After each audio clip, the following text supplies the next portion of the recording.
안녕하세요. 최상욱의 부동산 심부름센터의 센터장 최상욱입니다. 오늘도 한 주간의 주요 뉴스들을 모아서 시작하는 부동산 스트리밍 바로 시작하겠습니다.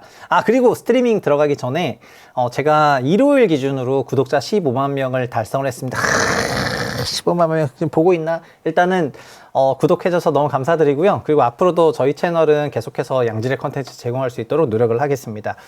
그리고 채널 소개도 바꿨어요. 제가 15만 명 구독과 함께 약간 채널에서 광고 수주를 좀 지양하겠다 이렇게 얘기를 했는데, 그게 전 자산시장에 오래 있어 보니까 이제 광고주나 아니면 클라이언트의 의뢰를 받아서 컨텐츠를 제작해야 되는 경우에는 클라이언트의 의도가 많이 반영이 될 수밖에 없잖아요. 그래서 그런 것들이 되게 독립적으로 뭔가 활동하는데 약간 제약처럼 작용을 하더라고요. 물론 이게 경제적인 부분을 포기할 수는 없지만, 그럼에도 그냥 유튜브가 앞에 자동으로 붙여주는 그런 광고 조회수 클릭만으로 어쨌든 굴려보려고 노력하고 있고, 뭐 수주를 이제 또 따로 한다거나 아니면 뭐 브랜디드 컨텐츠 만든다거나 하는 그런 부분을 원래 하려고 했었다가 이제 그냥 안 하기로 했으니까 되도록이면 중립적인 그걸 지향하려고 그렇게 하고 있다라고 생각해 주시면 좋겠습니다. 그리고 뭐 제 개인적인 뭐 돈벌이를 걱정해 주시는 많은 분들이 계셨는데, 뭐 저는 알아서 뭐 다른 걸로 잘 알아먹고 벌어놓고 살 테니까 너무 걱정하지 마시고 한 주간 뉴스 진행을 하겠습니다.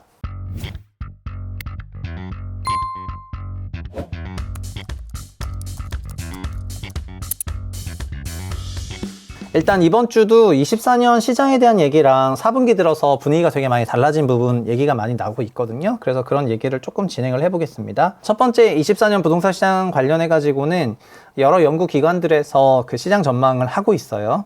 저도 시장 전망을 했죠. 제 네프콘에 올렸고, 그 다음에 한 달 전에도 제가 한 올린 영상이 있는데 가짜 강세장이 끝나간다는 영상 올렸던 적이 있거든요. 그래서 댓글에는 뭐 한 달 전에 댓글들이 달렸는데, 하여튼 뭐 좋지 않은 얘기도 많았고 이런저런 얘기도 많았고, 그 다음에 제가 그 영상에서 근데 전달하려고 하는 메시지가 좀 잘 전달은 됐던 것 같습니다. 저는 시장을 가계대출 동향으로 시장 전망을 하고 있고, 가계대출을 베이스로 하는 시장 전망이 10월부터는 분위기가 약세장으로 전환할 거를 예고를 했기 때문에, 그래서 그 부분을 이제 영상으로 담아서 한 달 전에 업로드를 했었는데, 그대로 어쨌든 매매 시장은 지금 조금 가고 있는 것 같습니다. 그 자연스럽게 24년 시장도 가계대출이 그 24년 시장을 저는 규정한다고 생각을 하고 있는데요. 그런 면에서 지금 다른 기관들, 뭐 다른 연구소나 아니면 증권사, 그리고 다른 인플루언서 분들이 어떻게 시장 전망하는지는 좀 관심을 가지고 지켜보시면 재밌을 것 같습니다. 여의도 리서치 중에서 교보증권에서 내년도 하락 압력이 조금 높다는 얘기는 한 2주 전에 바이럴 됐었는데요.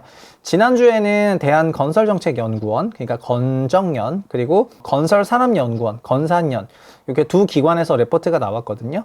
건정연은 내년 부동산 시장을 조금 상승으로 봤고, 건산연은 조금 하락으로 봤습니다. 그래서 전체적으로는 내년에 공급이 감소하잖아요. 2024년에 입주 물량이 좀 감소하거든요. 그래서 입주 물량 감소를 중요한 요인으로 봤고, 그리고 다른 쪽에서는 입주 물량 감소보다는 수요를 좀 더 중요하게 봤던 것 같습니다. 그리고 이런 리포트들은 뭐 찾으시면은 금방 찾으실 수 있는데, 여기 리포트에 나와 있는 주요 내용들 중에서 제가 몇 가지 차트가 좀 괜찮다고 생각해서 인용을 했는데, 사실 이거는 저 같은 개인에게는 그 공개되는 내용들은 아니거든요. 이게 특례보금자리론 유효 신청 월간 추이인데, 보시면은 이 유효 신청 월간 추이가 23년 3월에는 기존 대출 상환이 한 1.7조, 그리고 신규 주택 구입이 3조 2천억인데 4월에는 기존 주택 상환이 1조 원으로 내려갔고, 그 다음에 5천억으로 내려가고, 점점 기존 주택 상환은 안 하고 신규 주택 구입에 돈을 이렇게 많이 쓰기 시작한다는 거를 보실 수가 있을 것 같고요. 그리고 6월, 7월부터 시중은행의 50년 만기 주담대가 여기 올라갔잖아요. 그래서 50년 만기 주담대가 한 5조씩 올라가다 보니까 그런 것들이 주택시장으로 들어간 유동성이었다, 이렇게 말씀을 드리겠습니다. 그리고 한 달 반 정도에 그 한국은행에서도 가계대출 규제를 강화해야 되는 그런 이론적 명분으로 이 정책 조합별로 냈던 게 있는데, 그걸 이번에 또 건산연, 건정연이 또 인용을 했습니다. 큰 컨셉으로 보면은 이 당시에 막 MP, 그리고 뭐 MPP 이런 어려운 말을 써가지고 좀 하긴 했는데, 이 MP는 그냥 통화정책이고, 그리고 MPP는 여러 부동산 관련 그런 정책이라고 생각하시면 좋겠습니다. 그러니까 통화정책은 긴축적으로 금리는 높은데, 부동산 관련 정책은 되게 완화적으로 가버리면은 서로 냉탕 온탕이 돼버리잖아요. 그래서 MP, MPP를 동시에 긴축했을 때 이게 분기인데, 동시에 금리도 높이고 대출 규제도 빡세게 하고 부동산 관련 규제도 타이트하게 하고 이러면은 1분기, 2분기, 3분기 되면서 바로 이렇게 하락을 하지만 통화 정책만 긴축적으로 가면은 다른 정책이 좀 완화적이면은 오히려 주택 가격이 상승하거든요. 반대로 이렇게 다른 부동산 관련 정책을 그냥 꾸준하게 긴축적으로 뭐 대출이라든가 이런 거를 긴축적으로 꾸준히 갖고 가게 되면은 일정 시점 지나고 나서부터는 이렇게 다시 하락한다는 게 나오거든요. 그래서 가계대출 관련해서 금리라는 시스템도 보시고 그다음에 특례 모기지 같은 그런 정책 프로그램, 그런 게 MPP니까요. 대출제도 뭐 특례 모기지, 부동산 관련 세제 이런 것들을 복합적으로 MPP라고 부른다면 이 두 개가 같은 방향인지 아니면 다른 방향인지에 따라서 다른 얘기를 했었던 걸 알고 계실 거라고 생각을 합니다. 그래서 이런 식으로 전망하는 얘기를 다시 조금 담았는데 이들 두 기관 자료는 한번 읽어보시면 도움이 될 것 같습니다. 건산연은 내년에도 금리가 조금 부담스러울 것 같다 이렇게 얘기했고요. 전세대출 금리가 하락하면서 전세가 매매가 수요를 흡수하고 전세 강세 매매 약세 이렇게 진단했습니다. 사실 요즘에는 전세가 강세고 매매가 약세다 이런 전망을 하시는 분이 굉장히 많은 줄로 압니다. 그런데 저는 제 소론 공식에서도 얘기를 했었고 전세와 매매는 따로 갈 수가 없어요. 따로 갈 수 없는데 따로 간 적이 있었죠. 지금도 올해 4분기에도 따로 가고 있고요. 근데 저는 전세가 지금 금리 상승하는 국면이 10월부터 나타났는데도 매매가는 하락했는데 전세가 강세인 것은 이제 얼마 안 남았다고 생각을 해요. 전세 대출 관련 규제가 임박했기 때문에 미리 전세 대출을 추가로 받으려는 그런 시도로 전세 대출 급증과 전세가 강세가 나오고 있다고 생각을 하거든요. 그래서 24년은 전세 강세론보다는 저는 전세 대출 규제에 따라서 전세 시장 역시 약세로 전환할 가능성이 높기 때문에 12월에 나올 가계대출 정책이 반드시 보고 나서 24년 전망을 하는 게 맞을 것 같습니다. 지금 추세적으로는 전세 대출도 170조 원 이상이고 가계대출 비중에서 이제 10%는 차지할 정도로 많이 올라갔기 때문에 한 9% 차지하는 거거든요. 그래서 이게 성장률도 높으니까 증가율도 빠르다 보니까 전세대출에 대해서 DSR 적용을 할 법한 그런 환경인 것 같고 소비자는 이걸 다 알고 있으니까 미리 전세대출을 땡기는 것 같습니다. 그게 전세가 강세 11월에도 나오는 그런 원인이고 그러면 자연스럽게 12월 이후부터는 이제 이 대출에 따라 가지고 영향을 받겠죠. 그래서 이런 지금 그냥 관성적으로 전세는 강세로 갈 것 같고 매매는 약세를 갈 것 같다.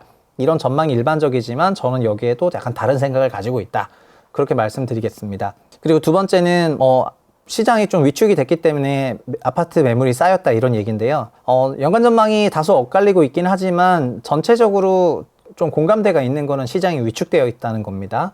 아파트 실거래인 아실 어플에 따르면은 20일 기준 전국 아파트 매도 물량이 53만 건인데 이게 지난달 50만 건 대비해서 5% 정도 증가를 한 겁니다.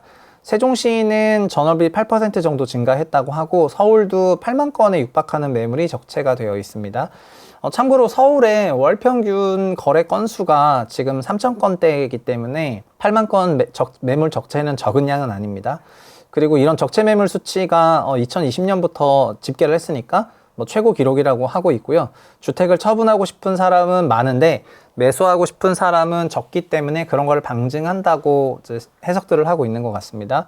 특히 올해는 특례보금자리론이 있었고 6월부터 9월까지는 50년 만기 대출이 있었는데 그런 유동성 공급이 막혔기 때문에 부동산 시장이 경색 국면에 접어든 것입니다.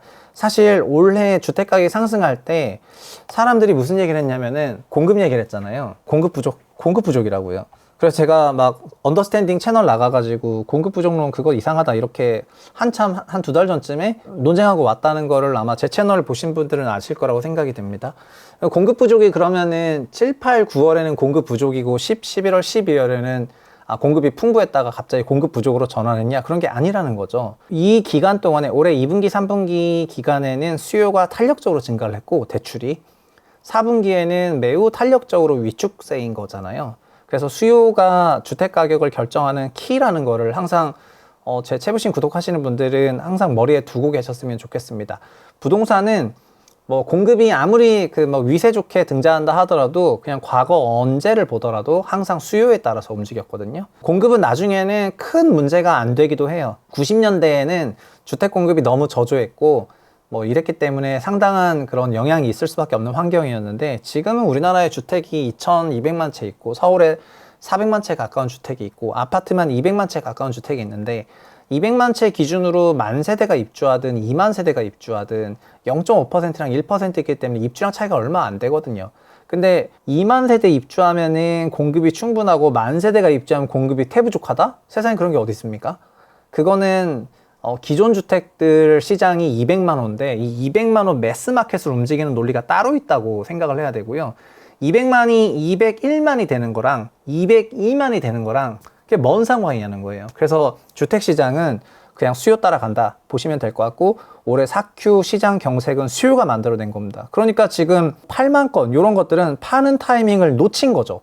원래 공급이 부족하다고 생각했고 내년은 더 공급이 안 되잖아요. 그럼 내년 주택시장 강세장이어야 되는데 4Q부터 시장이 돌아서니까 팔 타이밍을 놓친 거죠.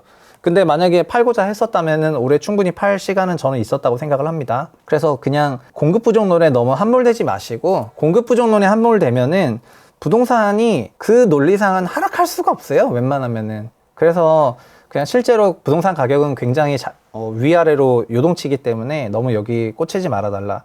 지금 매매 거래량도 자연스럽게 다시 위축이 되고 있는데 3,800 정점 찍고 이렇게 내려오고 있습니다. 그래서 아마 지금 잠정치 11월 이제 3일 남았는데 11월 말까지 하게 되면은 잠정치가 나올 건데, 잠정치 기준 봤을 때 2,000건대로 내려갈 것 같아요. 여기서 좀 더 올라가겠지만, 그 다음에 11월은 지금 좀 더 위축됐다 그렇게 생각하시면 될 것 같고요. 그리고 분양시장 관련입니다. 분양시장에서도 올 한 해의 특징은 상반기에 분양시장이 얼어붙었다는 겁니다. 얼어붙었다는 게 개별 분양건이 안 됐냐? 그건 아니고 개별 분양은 좀 됐는데 올해 예고된 분양 물량은 전국 약 30만 호 이상이었거든요. 30만 호 이상이었는데 9월까지 분양을 한 게 12만 정도밖에 되지 않아요. 12만 정도밖에 되지 않다 보니까 4분기 들어서 그 주택 사업 주체가 분양을 조금 몰아내려고 하고 있습니다. 그게 제가 이제 뉴스에서도 다뤘었는데, 이제 12월에도 전국에서 5만 9천 거, 6만 가구 분양된다 하거든요. 지금 11월에도 5만 가구 분양이 되고 12월에도 6만 가구 분양이 돼요. 올해 1월부터 9월까지 12만 분양을 했는데 11월과 12월에만 11만 가구를 분양을 하는 거예요. 그러니까 합산 올해도 23만, 4만 가구 이렇게 분양을 하게 되는 거죠. 근데 분양이 이렇게 좋아진 게 갑자기 분양이 뭐 초호황이어서 잘 되냐? 그게 아니죠. 사업 주체가 지금 분양을 많이 하는 거는 시장 상황이 냉각되기 때문입니다. 원래 연초만 하더라도 연초에는 분양을 안 하고 후반기에 분양을 하면 좋겠다라고 생각했던 게 올해 하반기에는 금리 인하가 있고 시장이 돌아서고 뭐 이런 긍정적인 기대감을 했었던 것 같은데, 올해 하반기가 돼보고 나니까 금리 인하 속도가 생각보다는 빠르지 않을 것 같다. 두 번째는 내년 상반기 우리나라 경제를 짓누르는 위험 요인들이 좀 여러 개 됩니다. 뭐 가장 대표적인 거는 회사채 롤오버 이슈가 있고요. 그 다음에 PF 리스크가 내년에도 좀 재점화될 수 있다는 거, 이것도 한 꼭지가 있는 거고요. 그 다음에 요새 개인들 대상으로는 뭐 ELS 사태부터 시작해가지고 여러 가지 투자 업황이나 경기가 좀 나빠질 법한 그런 요인들이 적지 않게 있거든요. 물론 그럼에도 불구하고 수출 데이터나 이런 게 좀 돌아서니까 내년도 GDP를 뭐 2% 이상이라고 전망하는 그런 기관들이 좀 많이 나왔는데, 여의도 이제 증권사에서는 내년도 국내 성장률을 1%대 후반으로, 소위 1.8대로 이렇게 보는 데가 조금 많아졌고, 국제기관이랑 전망치가 약간 다릅니다. 제 생각에는 소비 위축이 4Q부터 조금 일어나고 있기 때문에 그런 부분을 생각하면은 약간 내년도 성장률 전망치가 2%대보다는 좀 더 내려오지 않겠냐 이런 생각인데, 근데 지금 또 국내 여의도 리서치들이 24년 시장 전망을 또 매우 조심스럽게 하고 있어요. 또 선거가 있어가지고. 그래서 그냥 괜히 뭐 긁어부스럼하지 말자, 아니면 튀지 말자, 이런 생각인 것 같습니다. 그래서 튀는 시장 전망치를 내는 기관들이 많이 줄어들고 있어가지고 이거 진짜 요즘 증권사들이 막 이런저런 리서치를 하면은 개인 투자자들로부터 항의 전화를 많이 받잖아요.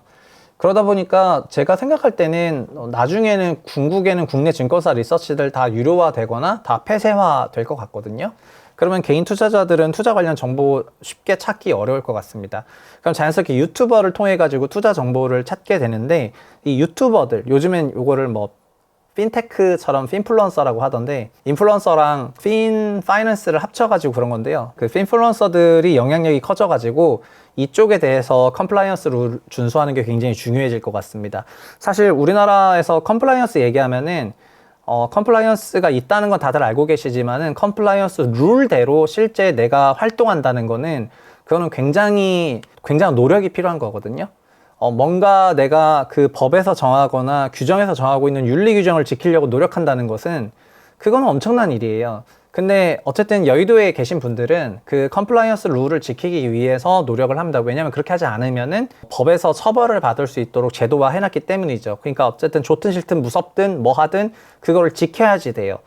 그런데 그렇지 않은 사이드에서는 이런 컴플라이언스가 있는 것조차 모르거나 아니면 컴플라이언스에 대한 그런 해석의 폭이 좁거든요. 그래서 막 직접적으로 내가 누군가를 막 사기치고 뭘 해야만 문제라고 생각하는데 실제는 그렇지가 않습니다. 그래서 많은 경우에 이런 유튜버들이 그 주식 관련한 유튜버들은 뒤져보면은 컴플라이언스나 자본시장법 위반 사례가 많이 밝혀지고요.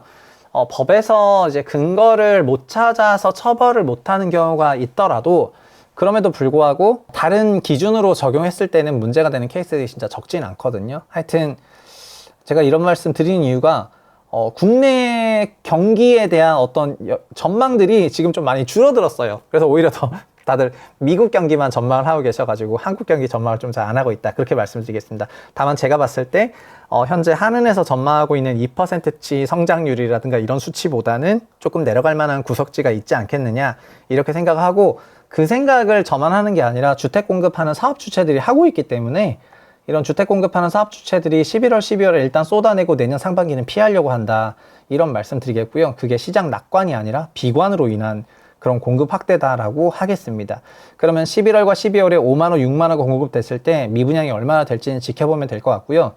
뭐 느낌상 24년 1월 정도가 됐을 때는 미분양이 다시 한번 좀 큰 폭으로 증가하지 않겠는가 그렇게 생각을 하고 있습니다. 자, 그리고 이게 제2의 트리마제 사태라고 물음표를 쳤는데 그 남양주에 있는 진주 아파트라고 하는 프로젝트가 있고 여기서 약간의 기시감이 있습니다.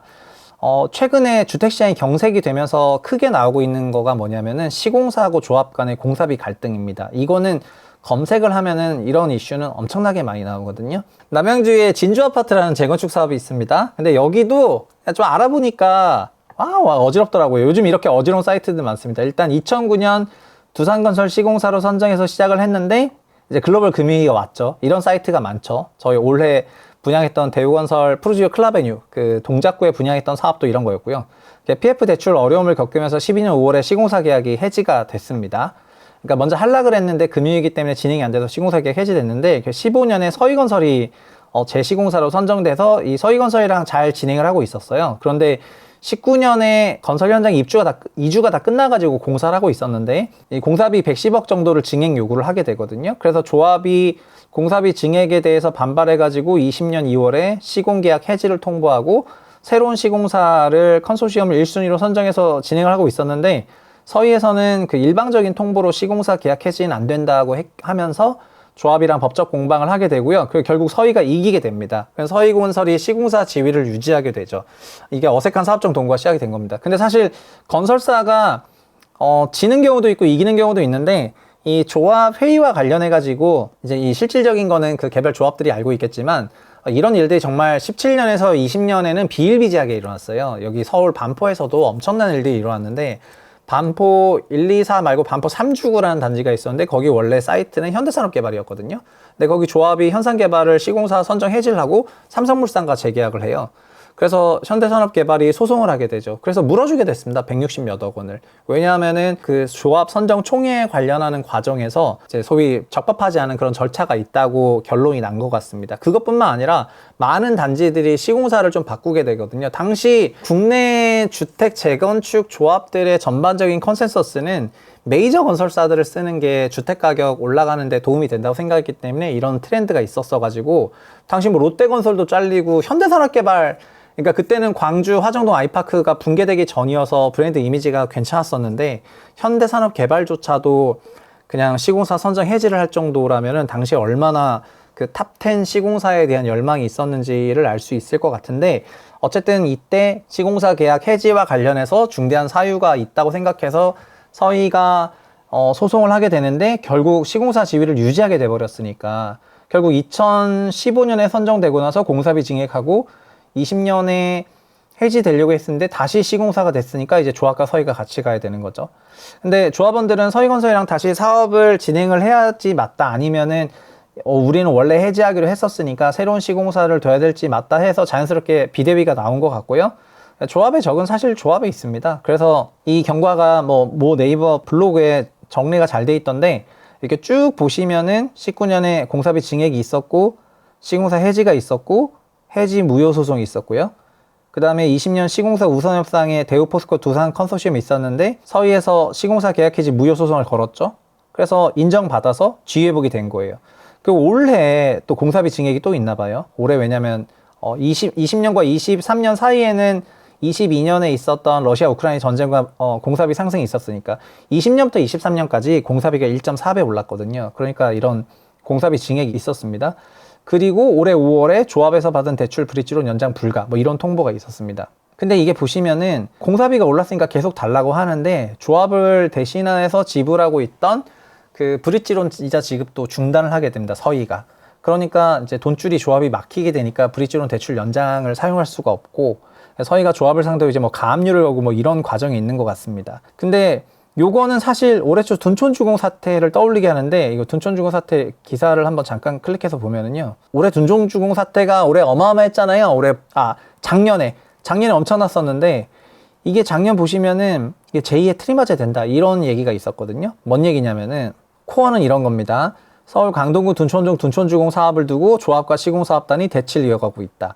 공사 중단이 장기화되니까 사업이 파행이 되면은 2007년 성수동 트리마제 사태가 재현될 수 있다고 한다, 이렇게 된 겁니다. 이게 뭔 얘기냐면은 둔촌주공 재건축 조합이랑 시공사업단이 공사비로 갈등을 있었죠. 근데 여기서 중요한 거는 시공사업단이 시공을 해줬기 때문에 공사비를 받아야 되니까 시공사업단이 채권자가 되거든요. 조합은 여기서 채무자가 돼요. 조합이 채무가 있는 상태인데 조합은 분양을 하기 전이니까 조합 현금 흐름은 없죠. 결국 조합이 어디선가 돈을 빌려가지고 시공사한테 줘야 되거나 하는 이런 일이 생기거나 아니면 분양을 해야 되는 건데, 이게 원만하게 해결되면은 서로 그냥 사업의 파트너가 돼가지고 잘 돌아가는 건데, 원만하게 해결이 안 된다면 결국은 채권단에서는, 시공단에서는 채무자인 조합을 상대로 결국 소송을 하게 되거든요. 그렇게 되면은 조합은 돈이 없으니까 자연스럽게 가지고 있는 현물을 결국은 넘겨줄 수도 있다는 얘기들이 이때도 나왔던 거예요. 그 핵심은 이런 거였는데, 성수동 트리마제가 지주택이라는 사업이었는데, 성수 1 지역주택조합이 두산중공업을 시공사로 선정해서 추진하다가 분양가랑 분담금을 두고 조합과 시공사 사이에 갈등이 있었고, 사업비 지연돼서 금융비용이 커지다 보니까 조합이 부도가 나요. 조합은 현금 흐름이 없으니까요. 사업부지가 경매에 붙여졌는데 그걸 두중이 인수를 하게 되죠. 두중은 원래 시공사였는데 두중이 이 사업부지를 결국 채권을 갖고 있으니까 인수를 하게 되고, 그래서 두산중공업이 자체 사업으로 트리마제를 분양하게 됩니다. 근데 조합원들은 여기서 전부 청산당했기 때문에 분양 권리가 없었죠. 그러니까 이 트리마제 사업은 엄청난 주택 사업이었는데, 이 성수일 지역주택조합이라는 조합원들은 본인 재산들을 결국 채무로 인해 가지고 다 날리게 된 그런 케이스예요. 이런 케이스가 한두 개가 아니에요. 그래서 이거 있었는데, 이게 되게 기우처럼 느껴질 수가 있는데, 트리마제 사건이 08년 전으로 많았어요. 왜냐면은 트리마제가 유명했을 뿐이고 이거 말고도 엄청 많아요. 그러니까 노량진에도 있었고, 이런 형태의 사업들은 지방에도 많았고 수도권에 엄청나게 많았었거든요. 그래서 결국 건설사가 주 채권자로 해당 부지 인수하게 되면은 자연스럽게 조합의 소유권이 건설사로 넘어가요. 그러니까 단군 일의 최대 재건축이라고 하는 둔촌주공에서도 벌어질 뻔한 사건이면은 다른 사업장에서 일하지 말라는 법이 없기 때문에, 지금 정비사업인데 시공사하고 조합하고 공사비 갈등으로 인해 가지고 갈등이 좀 격화되는 경우에 파트너로서 뭔가 잘 해결해 나가자, 이렇게 서로 합의하는 과정이 아니라 진짜 너 죽고 나 죽자 이렇게 가는 경우에는 결국 여기서 채권자는 시공사거든요. 그래서 조합원들이 이 사업을 추진하는 사업주 입장에서 초기 단계에는 갑이지만은 공사계약을 체결하고 난 다음부터는 결국 돈을 줘야 되는 입장이 되다 보니까 자연스럽게 을이 돼요. 그래서 그 지위 변화를 잘 파악하셔야지 될 것 같고요. 건설사들은 이런 쪽으로는 법무와 관련해서 굉장히 빼꼼하거든요. 조합이 아무리 변호사를 선임하고 하고 한다 하더라도 조합 집행부는 평생에 그 일을 한 번 또는 두 번 한 사람들이고, 건설회사는 이 일만 수십 년 한 사람들이 그냥 어마어마하게 포진되어 있기 때문에 이런 일들이 정말 빼꼼해요. 제가 현직 애널리스트일 때 그 대우건설이 노량진에서 하고 있는 어떤 미착공 PF 사업의 그 경과를 목도한 적이 있는데요. 그 사업도 지주택 사업이었는데 이런 유사한 형태로 지주택 사업인데 사업이 잘 안 돼가지고 이제 조합에서는 이자를 주지 못하니까 자연스럽게 조합 부도가 나고, 결국에는 그 사업에 대한 시공권을 어떤 다른 회사가 가져가고, 다른 회사가 가져간 회사가 이제 공사 발주를 맡기고, 이런 과정에서 막 뭔가 있다고 막 음모론들이 막 제기가 됐는데, 결과적으로는 뭐 음모론 뭐를 다 떠나서 팩트만 놓고 보면은 그 지주택 사업 조합원들은 조합원의 권리를 다 박탈당하게 됐거든요. 자산 처분이 되면서. 그 사업만 해도 그게 1,400억짜리 PF 사업이었어요. 말이 1,400억이지 그 1,400억이라는 돈도 절대 작은 돈이 아니고, 이런 것들이 지금 함정처럼 도사리고 있는 게 현재 정비사업 중에서 공사비 갈등을 하고 있는 그런 정비사업이라고 생각합니다. 근데 뭐 시공사도 조합원이랑 척져서 좋을 게 없고, 그리고 시공사 브랜드 가치도 있잖아요. 시공사가 그렇게 조합원들의 막 등을 쳐가지고 토지를 먹기 위해서 뭐 공작을 하고 이럴 가능성 없겠지만, 결국에는 시공사랑 조합이 파트너로 같이 가야지, 그렇지 않으면은 작년에 둔촌주공 같은 사태가 일어나지 말라는 법이 없거든요. 근데 최근 들어서 다시 이런 얘기들이 슬금슬금 나오고, 기사를 검색하면 엄청 많이 나옵니다. 그런 걸 보면은 지금 조합 사업을 하시는 조합 물량을 갖고 계신 조합원분들은 그냥 막 넋놓고 우리가 뭐 언젠가 잘 되겠지 이렇게 생각하시기보다는, 이런 어떤 상황에 있는지 각자 자기 조합을 한번 점검해 보시라, 이렇게 말씀드리겠습니다. 제가 걱정돼서 이제 드리는 말씀입니다. 그 다음 송도에서 그 신축 아파트가 조금 이제 입주 하자가 있다, 이런 얘기가 나와가지고 그 부동산 커뮤니티를 달궜습니다. 그 인천 송도에 입주를 앞둔 그 디에트르라는 단지인데, 송도 시그니처 뷰라는 단지인데, 이 사진들이 막 공유가 됐습니다. 사진들이 막 공유가 돼가지고, 이게 문을 달았는데 여기 이제 타일 마감이 안 되고 여기 뭐 타일이 깨져 있거나 하는 이런 사진들도 있었고, 그리고 여기 누수가 되고 있다거나 하는 이런 부분들도 있었고요. 그리고 전반적으로 이거 원래 다 넣어야 되는데 개구부 마감들이 다 안 되어 있거나 이런 게 많거든요. 사실 이거 손 조금 대면은 금방금방 마감되긴 하는데, 공정에 쫓겨가지고, 그러니까 크리티컬 패스 공정이 아니니까 일단 마감 공정 남겨놨는데, 이렇게 된 상태로 일단은 입주자 점검을 하니까 입주를 하시는 분들은 완전 분통을 터트리는 이제 그런 상황이 되는 거죠. 사실은 얼마 전에 그 서울에서 가장 비싼 아파트라고 할 수 있는 레미안 원밸리도 입주를 시작을 했잖아요. 9월부터 11월까지 입주를 했는데, 그 아파트조차도 주거동 공사는 다 끝났는데 그 상가동 공사가 진짜 바로 얼마 직전에 끝났고요. 그리고 제가 21년부터 22년 2년 동안이죠. 요 2년 동안 직방TV랑 같이 아파트 언박싱이라는 거를 이제 출연을 했었는데, 아파트 언박싱이라는 게 신규 입주 아파트를 가서 미리 찍는 거예요. 직방이랑 그 아파트에 있는 소유주분이 촬영 계약을 해가지고. 근데 제가 그걸로 한 몇십 개 단지를 탐방을 갔거든요. 근데 21년에는 공정이 미뤄지는 단지가 하나도 없었는데, 22년에는 아파트 언박싱을 하러 가면은 너무 공사 중인 거예요. 입주자 점검일 날에 같이 갔는데, 그러니까 사검을 갔는데 한창 공사 중인 거예요. 그래서 그 공사 중인 화면을 언박싱에 담을 수는 없어가지고 그런 화면들을 피했는데, 22년 하반기로 가면 갈수록 더 길어지더라고요. 그러니까 더 공사가 안 돼 있더라고요.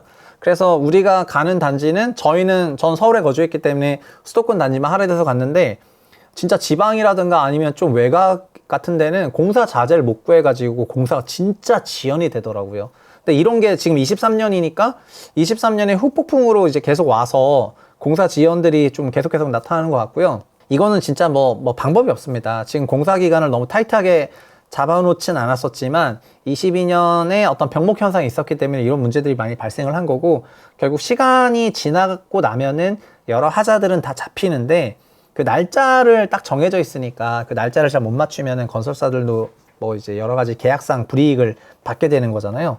그래서 그런 것들이 점점 이렇게 나오고 있는 것 같습니다. 지금은 송도 시그니처 더 뷰만 나왔는데, 이 단지뿐만 아니라 다른 엄청 많은 단지들이 공사를 제속도로 못하고 있다, 그렇게 말씀을 드리겠습니다. 그러다 보니까 요즘에는 시공사들이 시공 계약을 할 때 더 길게 잡으려고 하고, 하여튼 여러 가지 이유로 공급 단가들이 늘어날 법한 그런 환경인 거는 맞다, 그렇게 생각하시면 좋겠습니다. 그러니까 공사비 인상에 대해 가지고 진짜 뭐 우리 단지는 공사비 인상이 없겠지 이렇게 생각하시면 절대 안 되고요. 그냥 공사비 인상 요인은 엄청나게 발생을 해요. 이거는 그러니까 신규로 정비 사업을 막 투자로 알아봐야 되겠다 이런 분들이 주변에 좀 계시던데, 정비사업 투자로 잘못 알아보잖아요? 그럼 진짜 잃어버린 10년 금방 오는 겁니다. 잃어버린 10년 하면 잃어버린 20년. 그래서 정비사업과 관련한 리스크는 한두 개가 아니기 때문에 너무 긍정적으로 생각하지는 말아달라, 그렇게 말씀드리겠습니다. 아파트 준공 실적 5년 만에 최저치다, 이런 얘기도 있습니다. 아파트 준공이 올해 조금 가장 적었다, 이렇게 말씀드리겠습니다. 그래서 주택건설 실적이 적으니까 이제 한 3년 후에는 되게 공급 물량이 줄어들지 않겠느냐, 그렇게 이제 생각을 하는 거죠. 그리고 최근 경제와 관련한 다른 뉴스들도 조금 보겠습니다. 빌려줄 돈조차 없는 대부업체라는 얘기가 있는데요. 그 최근에 경제가 어려워지고 가게가 압박받아서 대부업체 같은 그런 사적금융이라든가 음지 대출들을 쓰는 사람들이 늘어나고 있다고 하는데, 지금 9월 기준으로 상위 69개 대부업체들의 신규 대출액이 거의 3분의 1 토막이 났습니다. 돈을 못 빌리고 있습니다. 그 대부업체들도 그 돈을 못 빌린다 하더라고요. 대부업체들도 돈을 잘 못 빌리니까 본인들도 잘 못 빌려주고 있습니다. 사실은 이게 대부업체로 올 때는 굉장히 높은 금리를 내야 되는데, 이런 금리가 결국 미회수 리스크가 있다 보니까 금리 레벨이 올라가는 거거든요.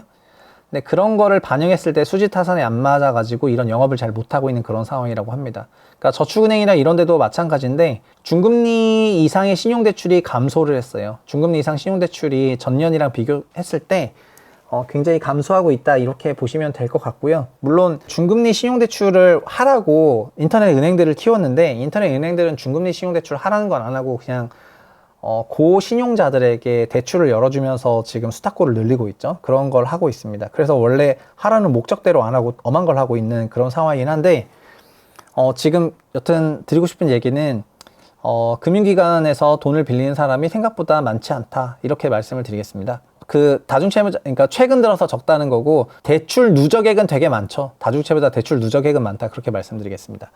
그리고 내년 하반기, 내년 상반기 우리나라 경제에 몇 개 좀 불안 요인들이 있는데, 그 중에 하나가 PF고, 두 번째가 회사채 롤오버, 그리고 자산시장의 불안 요인이라는 거는 ELS 만기 같은 건데요. ELS라는 상품 잘 아시죠? 주가 연계 증권이라는 거거든요. 그 에쿼티 링크드 이게 세큐리티인데, 이게 주가 연계 증권이라는 게 어떤 특정 주가랑 연계한 어떤 증권 상품을 파는 건데, 증권 상품이라는 건 기본적으로 이제 투자 상품이니까 원금 손실의 그 리스크가 있어요. 원금 손실의 리스크가 있는데, 이거를 가입하시는 분들이 꽤 돼요. 우리나라가 그 홍콩 지수인 H 지수를 베이스로 판매를 한 게 20조 원 정도가 되는데, 그 중에 그 원금 손실 위험에 진입한 금액이 5조 원이 넘어가고 있다고 하는 것 같습니다. 그리고 이 5조 원대 판매를 KB가 거의 5조를 다 팔았다는 것 같아요. 그래서 감독원에서 KB에 대해서 대대적으로 현장 조사를 했다고 합니다. 진짜 H지수가 만약에 그 정고점, 그러니까 회복하지 못하게 되면은 손실이 많이 나오게 되는 거죠. 전 사실은 전 ELS는 이제 가입한 이유를 저 진짜 모르겠습니다. ELS를 왜 가입하는지 모르겠습니다. 그냥 ELS의 여러 가지 컨셉을 얘기를 해보겠습니다. 뭐 이런 그림을 가리키면서 이제 가입을 하라 하거든요. 이건 ELS에 있는 여러 가지 타입 중에 하나입니다. 이런 생각입니다. 요 가로축이 기초자산 가격이에요. 0%에서부터 이게 100%, 이건 더 올라가는 거겠죠. 그럼 100% 이상일 때 6개월 지났을 때 100% 이상이면 2.5%를 받고 조기 상환할 수 있고, 12개월 지나면 5% 조기 상환할 수 있어요. 그러니까 뭐 엔비디아, 테슬라나 뭐 이런 거 샀는데 200불에 샀는데 220불이다. 그럼 6개월이나 12개월 지나가지고 이걸 받는 거죠. 근데 좀 요 18개월 안에 95% 이상이면은 이제 7.5%를 받고, 요런 식이거든요. 그러니까 하락이 조금 웬만큼만 되면은 요만큼을 주니까 이게 좋다고도 생각할 수가 있는 것 같아요. 그러니까 90까지 빠져도 그냥 한 12.5 정도 주겠다, 뭐 이런 생각이라고 되시는 것 같은데, 요게 근데 일정 그 나가웃 구간을 넘어가게 되면은 그때부터는 손실이 비례해서 마이너스 100으로 커지거든요. 그러니까 요 구간을 터치하고 있는 그 ELS가 많다는 거예요. 근데 잘 생각해 보세요. 이게 상승으로 먹을 수 있는 최대치가 이런 것만 봐도, 이 자산이 상승으로 아니면은 일정액 이상으로 있을 때 먹을 수 있는데 최대치가 15%잖아요. 그럼 36개월 기준 15%인데 하락은 마이너스 100이죠. 그러면은 상식적으로 확률이 위아래 반반이라고 하면은 위로는 15 먹고 아래로는 100 손실인 거예요. 이건 확률로상 무조건 손해입니다. 그러니까 마이너스 50% 하락이 빈번하냐? 아니죠. 마이너스 50 하락하면은 마이너스 50만큼 나가는데, 플러스 50을 가도 플러스 50만큼 안 생기잖아요. 그러니까 이런 확률 게임은 플러스 1 확률과 플러스 1대의 수익률, 이걸 곱해보고 마이너스 1 확률과 마이너스 1대의 수익률을 곱해봐야 되거든요. 근데 플러스 1 확률, 마이너스 1 확률을 그냥 진짜 겐또 짜서 반반이라 해볼게요. 그냥 정말 주사위로 반반. 플러스 마이너스 반반이면은 결국 위아래 수익률과 손해율을 비교하면 되는 건데요. ELS 중에서 위 수익률이 아래 손해율보다 큰 ELS가 없어요. 그러니까는 진짜 가입할 필요가 없는 거죠. 근데 이걸 왜 하시는 거죠? 그것도 20조씩이나? 나 진짜 이해가 안 됩니다. 이걸 20조나 했더라고요. 판매 잔액이. 나 진짜. 어쨌든 그래서 내년에 이 홍콩 지수 기반 ELS뿐만 아니라 다른 ELS 상품들도 되게 위험해질 수가 있는데 근본적으로 이제 확률 게임은 이런 불리한 확률 게임은 안 하는 게 낫습니다. 안 하는 게 낫고요. 여러 가지 차원에서 재고를 한번 해보시면 좋겠습니다. 확률이 플러스 마이너스 반반이면은 위아래 수익률 손해율을 비교하시면 되겠습니다. 복잡하게 생각하실 거 없이요. 결국 내가 빠졌을 때 주식도 똑같은데 주식도 마이너스 100%, 자, 이게 R 주식보다 더 안 좋은 거는요. 주식은 빠졌을 때 뭐 마이너스 30% 빠졌다. 그럼 30% 손해죠. 그럼 위로 30%다. 위로 30% 먹는 거잖아요. 그래서 확률이 반반일 때 위아래가 똑같으면 결국 똑같은 거가 되거든요. 근데 얘는 위를 이제 마이너스 10까지라 하더라도 위를 열어주면서 마이너스 55 이상이면은 15%는 주니까 요게 괜찮다고 생각해가지고 이걸로 이제 계산하게 되는 건데, 하여튼 근데 이런 상품을 많이 가입을 하면은 진짜 테크니컬하게 그 날짜 기준으로 딱 건드릴 수도 있거든요. 그러니까 진짜 조심히 가입하셔라, 이런 말씀을 드리겠습니다. 자, 뭐 최근에는 이런 뉴스도 바이럴이 됐습니다. 초과 근무 수당을 경찰이 못 주고 있다, 뭐 이런 얘기가 나왔습니다. 그래서 어제 블라인드가 좀 뜨거웠는데 그 유동성이 여러 가지 부족해서 공공기관으로도 유동성이 조금 부족하다, 이런 얘기를 하고 있는데, 그래서 경찰들도 초과 근무하기 위해서는 수당을 지급해야 되는데 예산이 동났기 때문에 초과 근무하지 마라, 뭐 이런 글들이 있는 것 같습니다. 그래서 블라인드 보면은 이게 경찰인데 이번 주부터 범인 못 잡는다, 막 이렇게 글을 써놨고요. 교통조사에 근무하는 경찰인데 초과 근무에도 돈 없어서 안 준다네, 이렇게 하고, 초과 근무 하지 말라는데 자원 나가려면은 소장 승인 받아라, 뭐 이렇게 이제 글들을 올리고 있습니다. 여러 가지 해프닝이라고 볼 수 있을 것 같고요. 강남 아파트에서 벌어진 200억 원대 사기, 이거는 이것도 어마어마한 사건입니다. 이거는 진짜 이거는 엄청난 사기, 이 사람 진짜 엄청난 사기꾼인 것 같은데, 자신이 LH의 투자유치 자문관이라고 속여가지고 LH가 음지에 남긴 강남 아파트를 염가의 특공으로 줄 수 있는 권한이 있다면서 피해자들을 속였습니다. 그래서 수수료 2억 원을 내면은 30억짜리를 7억에 살 수 있다 해가지고 9억으로 주택 30억짜리 아파트를 팔 수 있다고 한 거고요. 계약금 200억을 편취했습니다. 어떻게 했냐면은 해당 아파트를 임차한 다음에 피해자들 여기 입주시켜가지고 이렇게 계속 돌려가면서 입주시켜가지고 인당 한 10억 정도를 계속해서 한 겁니다. 그러니까 나 진짜 깜찍하네. 그러니까 피해자들을 입주시킨 거예요. 본인은 원 소유주랑 임대차 계약을 체결하고 월세 임대차 계약을 체결한 다음에 그 집을 빈집을 만든 다음에 이 사람을 여기 입주를 시킨 거예요. 이게 말이 돼요?